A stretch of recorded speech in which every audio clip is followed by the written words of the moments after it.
अस्सलाम वालेकुम नाज़रीन, न्यूज अपडेट में आप सभी का इस्तकबाल है। मैं हूं आफरीन। आइए आज के अहम अपडेट्स पर डालते हैं एक नजर।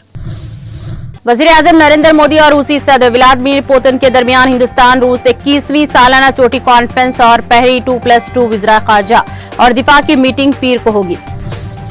दिल्ली के वजीर माहौलियात गोपाल राय ने कहा कि केजरीवाल हुकूमत अपनी सतह पर आलूदगी को कम करने की हर मुमकिन कोशिश कर रही है।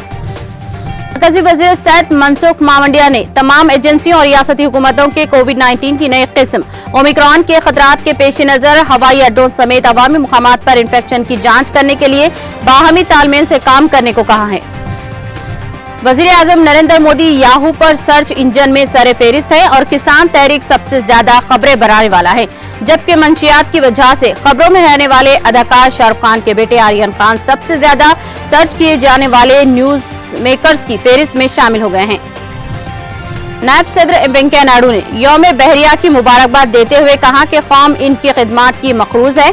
बहरिया का कौमी मुफाद बहरी सलामती और सालमियत को बरकरार रखने में अहम ताउन करता है।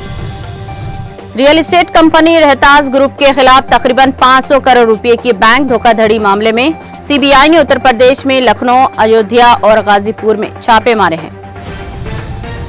दुनिया के बदतरीन सनती हादसात में से एक भोपाल गैस आने की बरसी पर गैस मुतासरीन के मुफादात के लिए काम करने वाली तंजीमों ने गैस मुतासरीन के लिए इंसाफ समेत मुख्तलिफ मुतालिबात को लेकर मल्टीनेशनल कंपनियों के खिलाफ एहतजाज किया।